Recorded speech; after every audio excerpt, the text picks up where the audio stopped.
Everyone, welcome back to my channel make his highness love me का next episode लेकर आई हूँ। Please channel को सब्सक्राइब करना, लाइक करना एंड कमेंट करके बताना ये एफएफ कैसा लग रहा है आप सबको।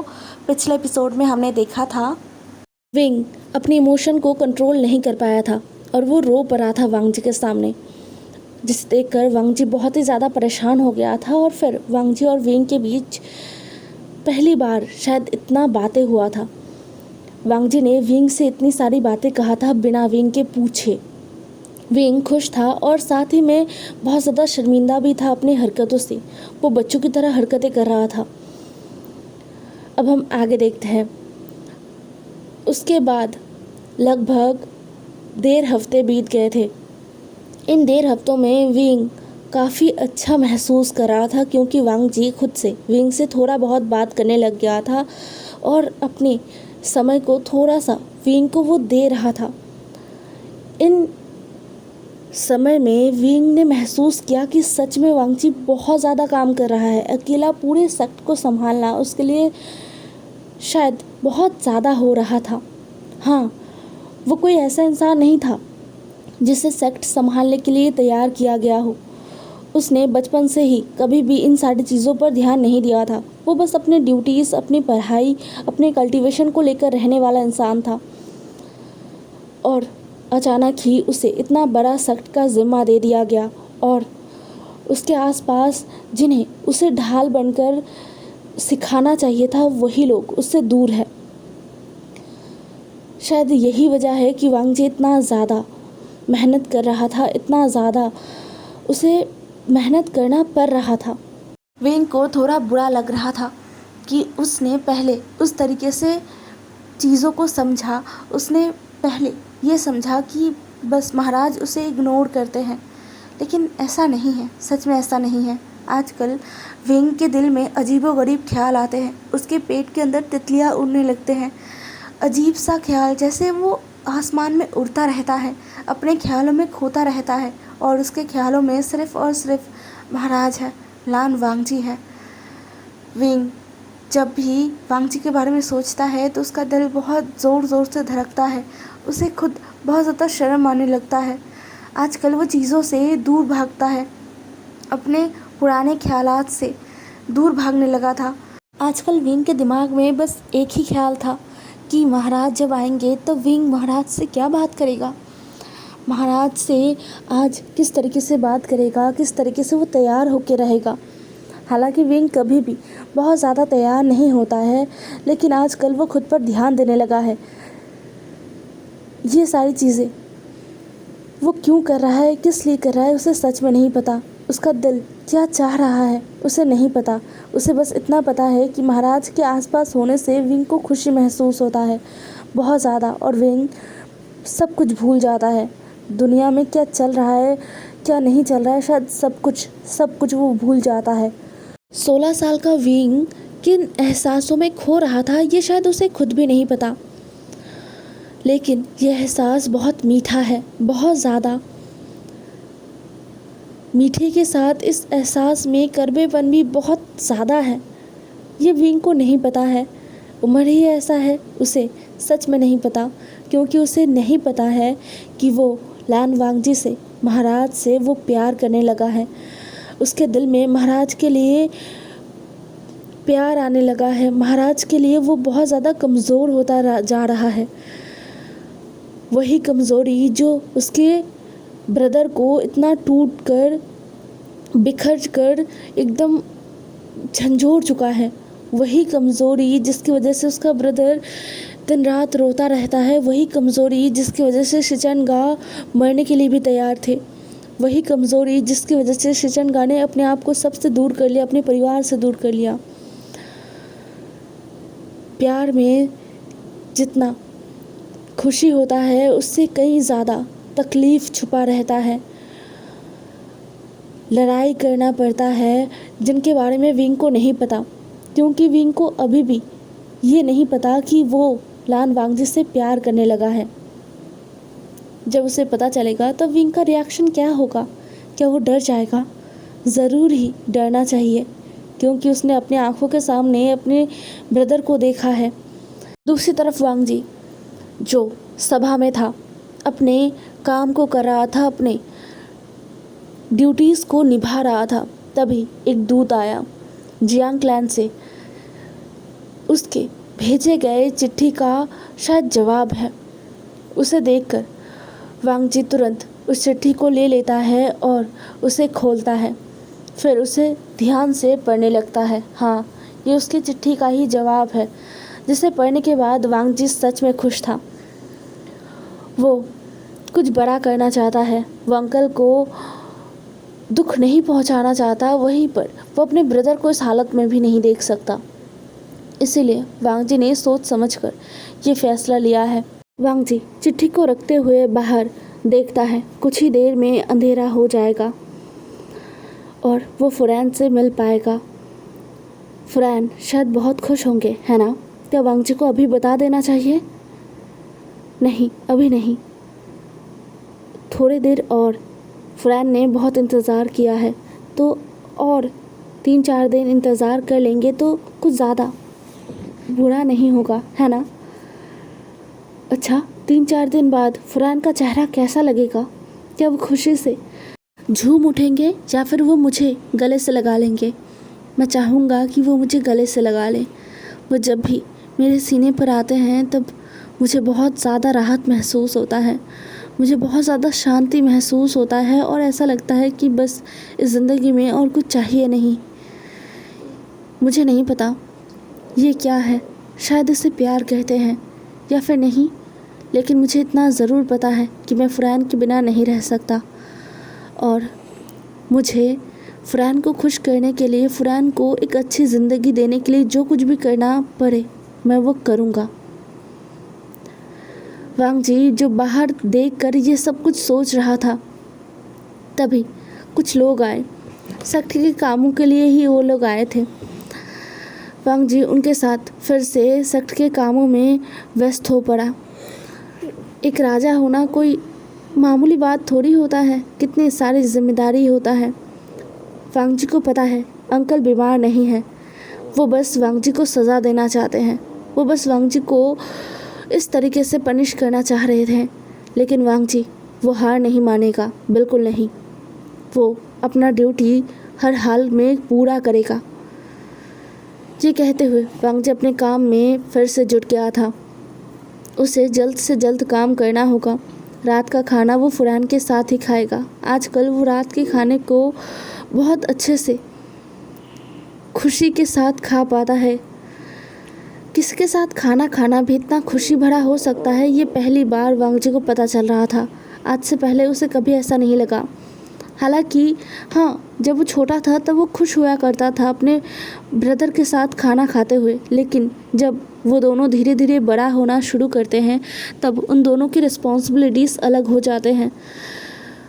शायद इसीलिए आखिरी बार कब वो दोनों भाई एक साथ बैठ के खाना खाए हैं उसे याद नहीं है, और अगर याद भी हो तब भी वो फॉर्मल था। वहाँ पर कोई खुशी नहीं था, वहाँ पर बस सेक्ट को लेकर बातें और फॉर्मली चीज़ें निपट चुका था। मतलब कोई परिवार वाला कुछ भी नहीं था।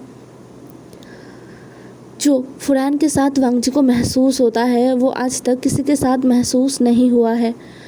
अक्सर फुरैन और वो जब खाने बैठते हैं तब अक्सर फुरैन अपने खाए हुए सब्जियों को वांग जी को दे देते हैं। वांग जी बिना किसी शिकायत के वो सब्ज़ी खा लेता है। वांग जी को वो सब्ज़ी और भी ज़्यादा स्वादिष्ट लगता है, इतना कि वो कह नहीं सकता, वो बयां नहीं कर सकता उस स्वाद को। उसे अच्छा लगता है फुरैन के झूठे खाने को खाना। फुरैन बहुत अच्छे से हंस हंस कर बातें करते हैं। पूरा दिन उन्होंने क्या किया वो सब कुछ वांग जी से कहते हैं। वांग जी गौर से सुनता है, उसे सुनना अच्छा लगता है फुरैन को। जब वो हंसते हैं और कहते हैं कि आज क्या सीखा, जब वो गुस्सा हो जाते हैं और कहते हैं कि आज उन्हें डांट पड़ा है, और साथ में वो बच्चों की तरह अपने होठों को फुलाते हैं और कहते हैं ऐसा नहीं होना चाहिए ना, ये तो बहुत ज़्यादा नाइंसाफ़ी हुआ। क्या मैं थोड़ा सा जल्दी नहीं चल सकता? क्या मैं दौड़ नहीं सकता? मुझे तो दौड़ना पसंद है, या फिर मुझे ज़ोर से हंसना पसंद है। तब वांग जी फुरैन को शांत करते हुए कहते हैं, फुरैन, आपको जो करना पसंद है आप वो कर सकते हैं। तब फुरैन दोबारा से अपने होठों को फुला लेते हैं और कहते हैं, मैं वो कर सकता हूँ, लेकिन उसके बाद सब मुझे ऐसे देखते हैं जैसे कि मैंने कोई बहुत बड़ा जुर्म कर दिया है और मुझे उनका वो देखना पसंद नहीं है, इसलिए मैं कुछ भी नहीं करता। वांग जी समझता है ऐसे नज़रों से वो भी बहुत अच्छे से परिचित है। बचपन से लेकर आज तक ऐसे नज़रों से पता नहीं कितनी बार वांग जी को और उसके ब्रदर को गुजरना पड़ा है। छोटे छोटे बातों पर उन्हें ऐसे देखा जाता था कि उन्होंने शायद लाखों जुर्म कर दिया है। अब फुरैन के साथ भी वही सब हो रहा है। वांग जी ने बस एक गहरा सा व्रत लिया। वो राजा होने के बावजूद कुछ भी नहीं कर पा रहा है, लेकिन ज़्यादा दिनों तक नहीं। वो अपने आप को थोड़ा संभाल ले, फिर वो इन चीज़ों को संभालेगा। यहाँ से शीन शिफ्ट होकर हमें रात का डिनर दिखाया जाता है, जहाँ पर विंग और वांग जी एक साथ डिनर कर रहे थे। विंग जो डिनर कर रहा था और वांग जी को देख रहा था। वांग जी आज थका हुआ था, बहुत ज़्यादा काम किया है आज उसने। उसके कंधे दुख रहे थे, लेकिन वांग जी के मुंह से हमेशा की तरह कोई आवाज़ नहीं निकल रहा था। वो चुपचाप अपना खाना खा रहा था। उसका चेहरा भी साधारण दिनों की तरह ही लग रहा था, लेकिन पता नहीं क्यों विंग को ऐसा लग रहा था कि महाराज सही नहीं है, शायद वो बहुत ज़्यादा थक गए हैं।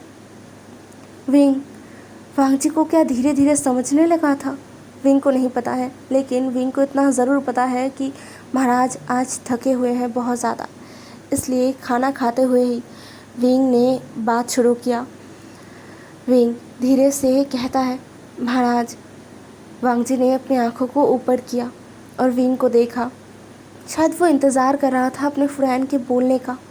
विंग अपने खाए हुए उबले आधे जो सब्जियां हैं ना, उनको वांग जी को देते हुए कहता है, क्या आप ठीक है?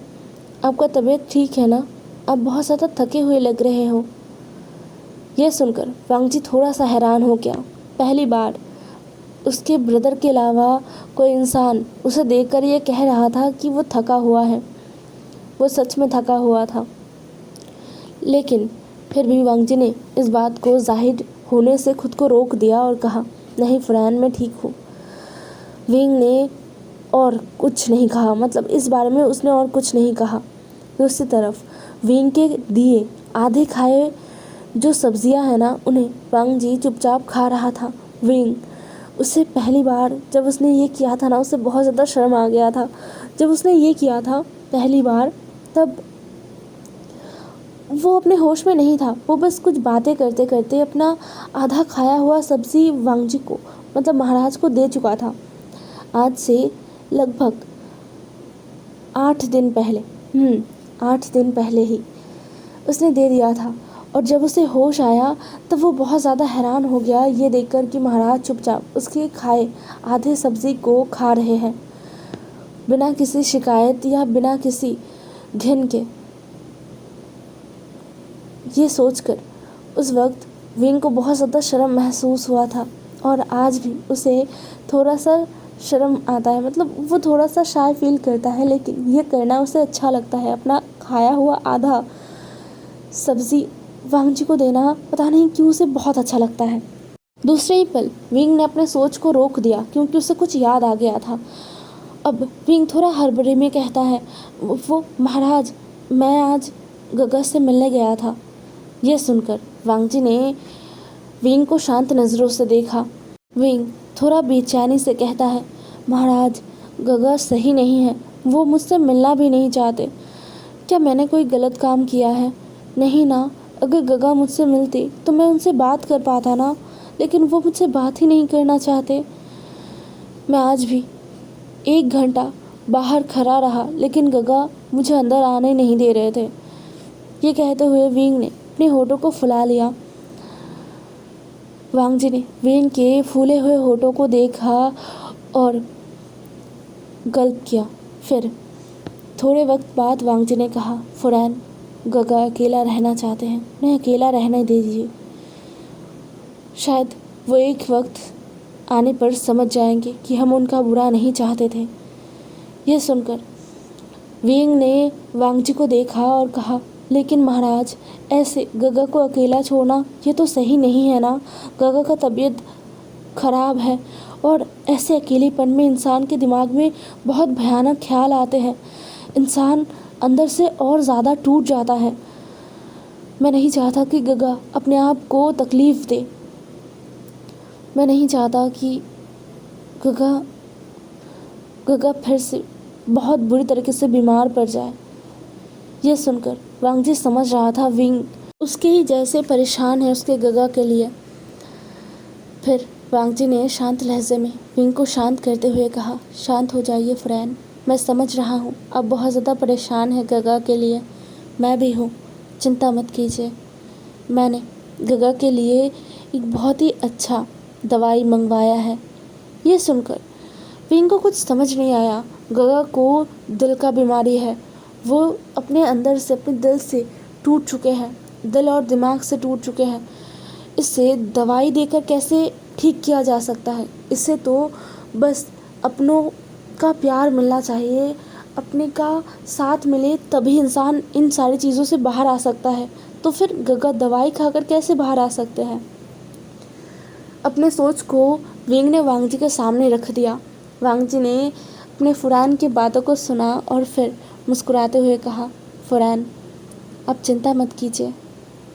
मैंने जो दवाई मंगवाया है वो गगा को और आपको एक साथ ठीक कर देंगे।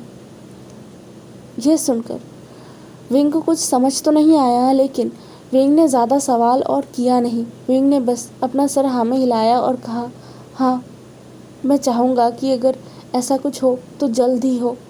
मैं गगा के लिए सच में परेशान हूँ। वांगजी ने अपना सर हाँ में हिला दिया था। इसी के साथ वो दोनों एक साथ अपना खाना खाकर उठ गए थे। फिर वांगजी बिस्तर पर बैठा हुआ था। वो अपने ही कुछ काम कर रहा था। दूसरी तरफ विंग जो फ्रेश होने गया था, फ्रेश होके वो नाइट रोब पहनकर बाहर आया और बाहर आके पहली ही नज़र में उसने अपने अल्फ़ा को देखा, महाराज को देखा।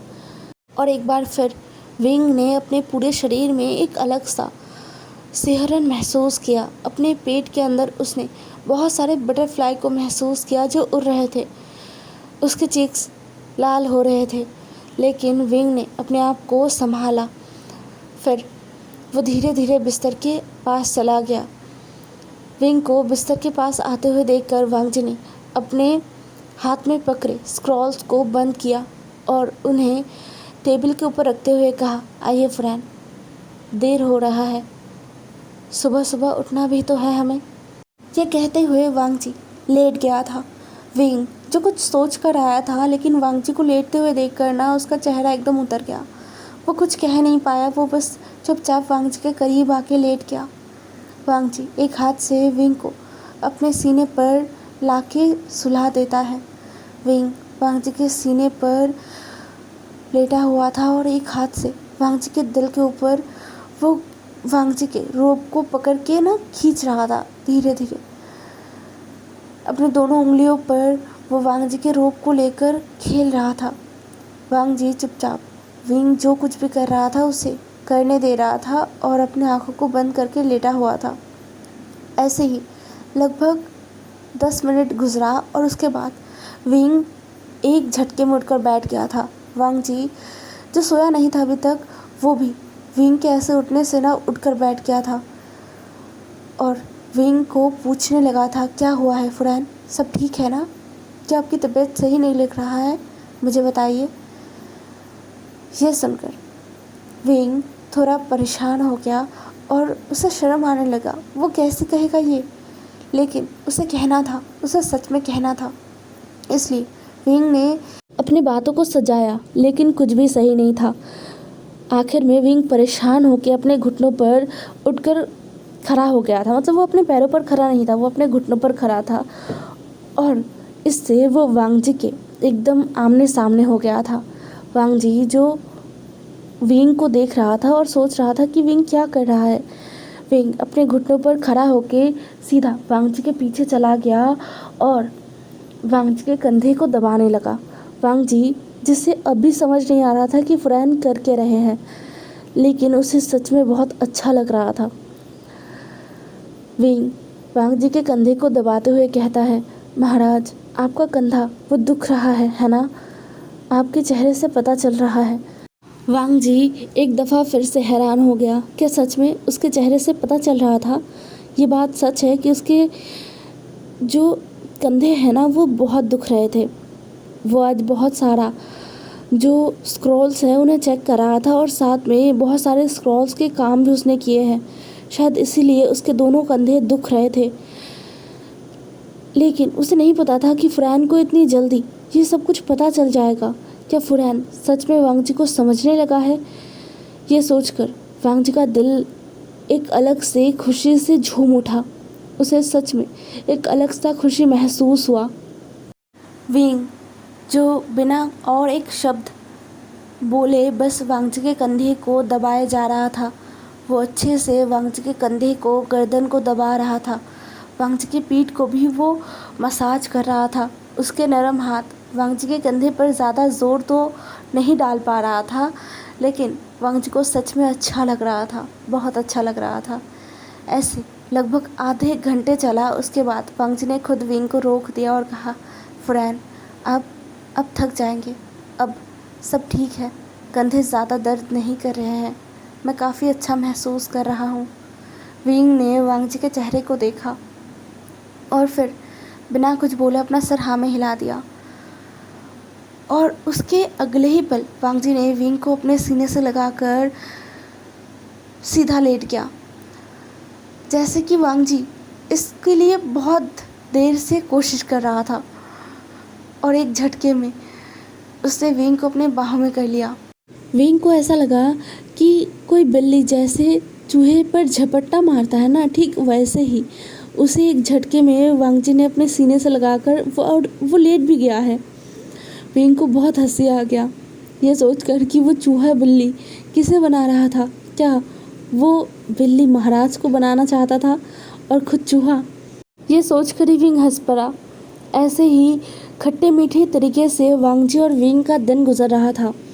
वांग जी ने कभी नहीं सोचा था कि उसकी ज़िंदगी में एक ओमेगा आएगा और वांग जी उस ओमेगा के लिए इतना ज़्यादा पागल हो जाएगा। वांग जी के दिल में उस ओमेगा के लिए इतना ज़्यादा अपनापन आएगा, नए नए एहसास आएंगे। वांग जी को सच में नहीं लगा था, लेकिन ये सब हुआ। असलियत में इंसान जो ऐसा सोचते हैं अपने ज़िंदगी को बिताने के बारे में, वैसा कुछ होता नहीं है। ज़िंदगी पल पल अपना मोड़ बदलता रहता है। एक पल आप खुश हो तो दूसरे पल आप बहुत ज़्यादा दुखी हो जाओगे। एक पल आप कुछ सोच कर आगे बढ़ रहे हो तो दूसरे ही पल कुछ और ही हो जाएगा। इसी का नाम ज़िंदगी है, जिस पर हम सब जी रहे हैं। हम सबको नहीं पता कल सुबह क्या होने वाला है। हम सबको नहीं पता कि अभी जो हम सोच रहे हैं कल हम वो कर पाएंगे भी या नहीं। और उसके बाद 3 दिन ऐसे ही खट्टे मीठे तरीके से ही विंग और वांग जी का गुजर गया। आजकल विंग और वांग जी को समझ नहीं आता कि दिन कैसे गुजर रहे हैं। पलक झपकते ही दिन गुजर रहे थे। शायद वो दोनों एक दूसरे के साथ हंसी खुशी रह रहे थे, इसीलिए इतनी जल्दी दिन गुजर रहे थे। जब इंसान खुश होता है तो चीज़ें जल्दी जल्दी हो जाता है, समय रफ्तार पकड़ लेता है, और जब दुखी होता है तो समय जैसे बूढ़ा हो जाता है। आज विंग अपने क्लासेस नहीं कर रहा था क्योंकि महाराज ने मना किया है। विंग को नहीं पता कि क्यों, लेकिन विंग ने ज़्यादा सवाल नहीं किया। अभी दोपहर होने में थोड़ी देर बाकी है। विंग ये सोच रहा था कि आज दोपहर का जो खाना है वो भी महाराज के साथ ही किया जाएगा। ये सोचकर विंग तैयार हो रहा था, तभी ओमेगा डिसिपल्स आए और उन्होंने विंग को ये कहा कि विंग को बुलाया गया है। विंग अपने आप को अच्छे से देख लेता है और फिर उन डिसिपल्स के साथ निकल जाता है। वो डिसिपल्स विंग को कहते हैं कि विंग को एम्पीरियल कोर्ट में बुलाया गया है। विंग एम्पीरियल कोर्ट में गया। इस कोर्ट में वो लगभग 6 बार आया है, तो अब उसे ज़्यादा परेशानी नहीं होता है और ना ही वो ज़्यादा डरता है। कोर्ट में जाते ही विंग का नज़र पड़ा कि वहाँ पर बहुत सारे लोग हैं, लेकिन वहाँ पर लैन कुरैन नहीं थे। विंग सीधा वांग जी के सामने जाके वो करता है। वांग जी अपने सिंहासन से नीचे आता है और विंग का हाथ पकड़ लेता है और विंग को लेकर विंग के जगह पर बैठा देता है। विंग, जिसे समझ नहीं आया था कि उसे यहाँ पर क्यों बुलाया गया है, उसने वांग जी से पूछा भी, लेकिन वांग जी ने मुस्कुरा कर कहा, थोड़ा इंतज़ार कीजिए फुरैन। इसके बाद विंग और कुछ कह नहीं पाया। क्या सच में इसके बाद कुछ कहने लायक होता है? नहीं ना, बिल्कुल नहीं। विंग भी कुछ कह नहीं पाया। विंग इंतज़ार करता है। लगभग 10 मिनट बाद विंग ने जो देखा उससे उसके होशो हवास उड़ गए। विंग अपनी जगह से उठकर खड़ा हो गया था। उसके सामने उसका ब्रदर था, जियांग चंग। जियांग चंग जो थोड़ा परेशान था। जियांग चंग बहुत ही ज़्यादा सूख गया था, मतलब वो बहुत ही ज़्यादा पतला हो गया था। उसका चेहरा भी पेल पड़ा हुआ था। शायद अपना अच्छे से ध्यान नहीं रखता है, रखेगा भी कैसे? अपने जान से भी प्यारे इंसान को खोकर कोई भी इंसान अपना ख्याल कैसे रख सकता है? जियांग चंग जैसे ही कोर्ट के अंदर आया ना, वैसे ही विंग जियांग चंग को देखकर उठकर खड़ा हो गया था। जियांग चंग ने पोलाइटली वांग जी को बो किया था और फिर विंग को बो किया था, और वो करते हुए जियांग चंग ने शुक्रिया अदा किया था, ये कहते हुए कि उन्हें यहाँ पर बुलाया गया। विंग हैरान था, परेशान था, सोच रहा था कि क्या हो रहा है, क्या वो अपने आंखों के सामने जो देख रहा है वो सच है। लेकिन कुछ ही देर में उसे जब जियांग चंग की आवाज़ सुना उसने, तब उसे सच में लगा कि हाँ ये सच है, और विंग खुद को रोक नहीं पाया। वो दौड़ गया। उसने नियमों के बारे में सोचा नहीं, उसे बस अपनी आंखों के सामने अपना भाई दिख रहा था। वो दौड़ के जियांग चंग के गले लग गया था। जियांग चंग पहले तो थोड़ा परेशान हो गया, लेकिन उसके बाद जियांग चंग ने भी आंसुओं के साथ विंग को अपने सीने से एकदम कस कर जकड़ लिया था। कितने दिन हो गए जियांग चंग ने अपने प्यारे भाई को नहीं देखा है ना? लगभग 4 महीने हो गए। इन 4 महीने में एक बार के लिए भी विंग के परिवार के इंसानों ने नहीं देखा है। विंग अपनी ज़िंदगी में पहली बार इतने समय तक अपने परिवार से अलग रहा है। जाहिर सी बात है कि परिवार में सभी बहुत ही ज़्यादा परेशान थे, बहुत ही ज़्यादा डिप्रेस थे और दुखी भी थे। इसीलिए तो जब लैन क्लैन से आमंत्रण पत्र गया जियांग चंग के लिए, जियांग चंग को बुलाया गया, तब जियांग चंग ने अपने आप को कठोर किया बस विंग को देखने के लिए, अपने आप से वादा करते हुए कि वो अपने अतीत को पीछे रखकर बस विंग से मिलेगा।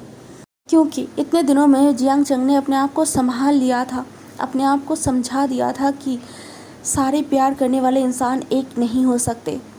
लेकिन जियांग चंग मरते दम तक प्यार करता रहेगा शिचैन से, चाहे एक हो पाए या ना हो पाए कोई फ़र्क नहीं पड़ता, लेकिन प्यार कम नहीं होगा, कभी नहीं।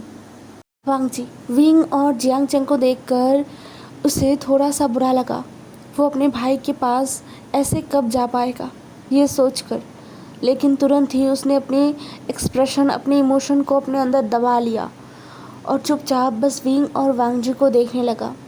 विंग रोते हुए जियांग चंग से पूछ रहा था कि सब कैसे हैं, मदर वो कैसे हैं, फादर क्या वो ठीक है, और शिजी वो कैसी है, हमारा जिंगलिन वो बड़ा कैसे हो रहा है। इतना सवाल जियांग चंग रोते हुए भी हंस पड़ता है और विंग के आंसुओं को पोंछते हुए कहता है, चिंता मत करो विंग, सभी सही सलामत है, सभी एकदम ठीक है। और शिजिए और हमारा नया मेहमान वो दोनों भी एकदम ठीक है, वो सही से बढ़ भी रहा है। हालांकि शिजिए को बहुत परेशान कर रहा है, लेकिन फिर भी। ये सुनकर विंग हंस पड़ा। वो खुश था, वो बहुत ज़्यादा खुश था अपने भाई को देखकर।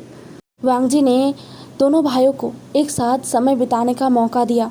विंग जियांग चंग को लेकर जियांग चंग के अतिथिशाला में चला गया, जहाँ पर जियांग चंग रहने वाला है। वहीं पर शुरू हुआ दोनों भाइयों के ढेर सारी बातें। जियांग चंग पूछ रहा था विंग यहाँ पर ठीक है या नहीं, विंग को किसी चीज़ की ज़रूरत है या नहीं, और विंग अपने भाई को समझा रहा था कि वो ठीक है, सब कुछ सही है। हे एवरीवन, आज का एपिसोड यहीं पर ख़त्म होता है। नेक्स्ट एपिसोड में मिलते हैं। ज़रूर बताना आज का एपिसोड आप सबको कैसा लगा। Bye bye.